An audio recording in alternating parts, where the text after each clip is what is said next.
It will be the new art museum for Edvard Munch. He's a known Norwegian painter. So we are now east side of the city, and you can believe this is a lake, but actually this is the North Sea, or is the Atlantic Ocean coming to the heart of the city.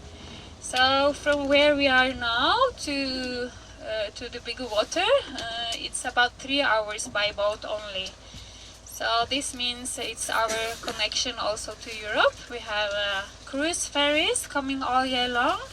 2 of them, they come from Denmark. And the third one is coming from Germany. So that's very easy. It's for the transport of people coming for a holiday, some for business conference, and then also of course transport of merchandise and goods between Norway and other countries in Europe. So the big pink building just outside now is now an office building. It's also about 100 years old. And when they built this one, it was for storage of merchandise.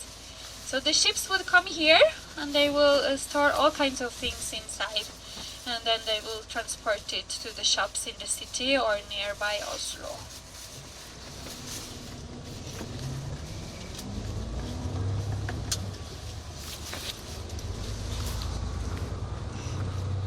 So we'll stop here for a viewpoint to see the opera. So at the hotel you have seen it was quite wet, but here can be slippery because here is very close to the water.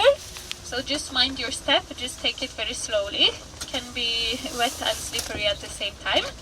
So you have a nice look at the opera just from here. It's now in front, a little bit to the left. So there you can take a photo.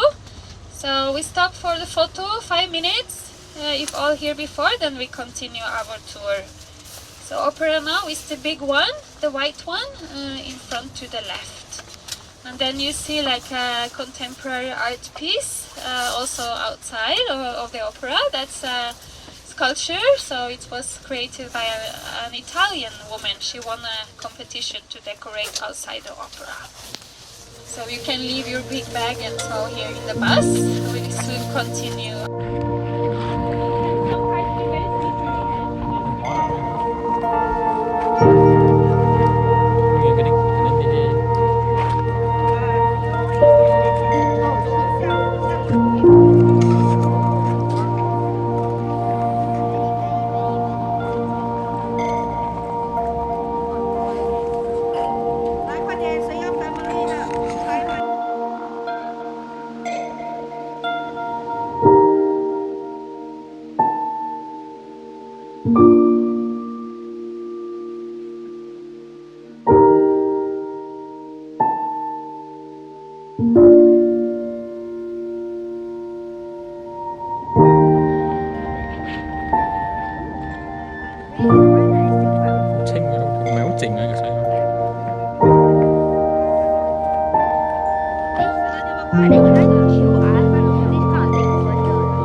We can see so clear. Ooh, we can see so clear.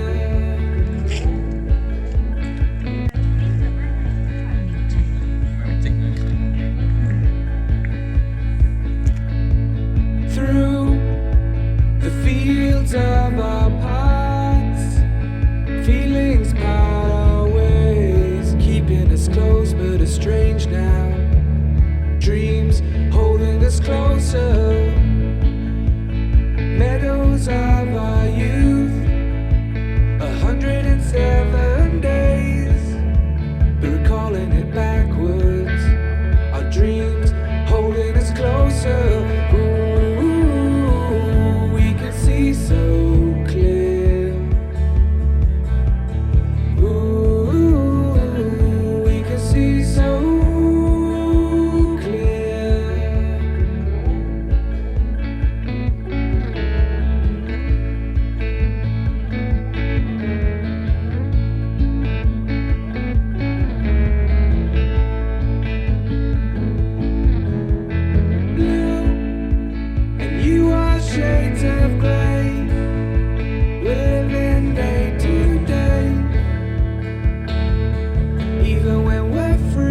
see here on the two sides of the bus. So we see it's like a mix of buildings.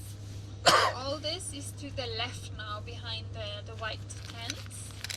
So inside also there is a small church, Renaissance style. This is from 1600, but the oldest here is about 1300, so more than 700 years old. And inside here also is the Resistance Museum. So during the Second World War, Norway was under the German occupation for 5 years. So this was a difficult 5 years for many Norwegian. And inside they have this Resistance Museum telling what they did. And here we have former bank building. The white one was the first bank. And then we have the grey here was the second national bank in Norway. It's about 100 years old also. Very solid. It's like a rock from Norway, granite. So that's a good idea for a solid building for a bank. And now it's not in use anymore as a bank. It was art museum for some time and now it's empty. So they will decide in the future what will be next. Anyway, we have also the third Norwegian bank, which is in use now. So that's the pinkish building here to the right. It's called the Norwegian Bank of today. So some of you might know in our economy what is important is the oil production and the natural gas. So all this take place on the west of Norway and nearby two other big cities, which is Stavanger, that's like our capital petrol production, and then also on the north of Norway by the coast. So all this is offshore. Of course in Oslo there will be administration and engineers working, but all production is only offshore in Norway. Other thing for our economy which is very important is the fish export, because we have a very long coastline. So fish can be the fish farming, like salmon is quite known, but also other kind of natural fish. Especially cod export is famous from the north of Norway.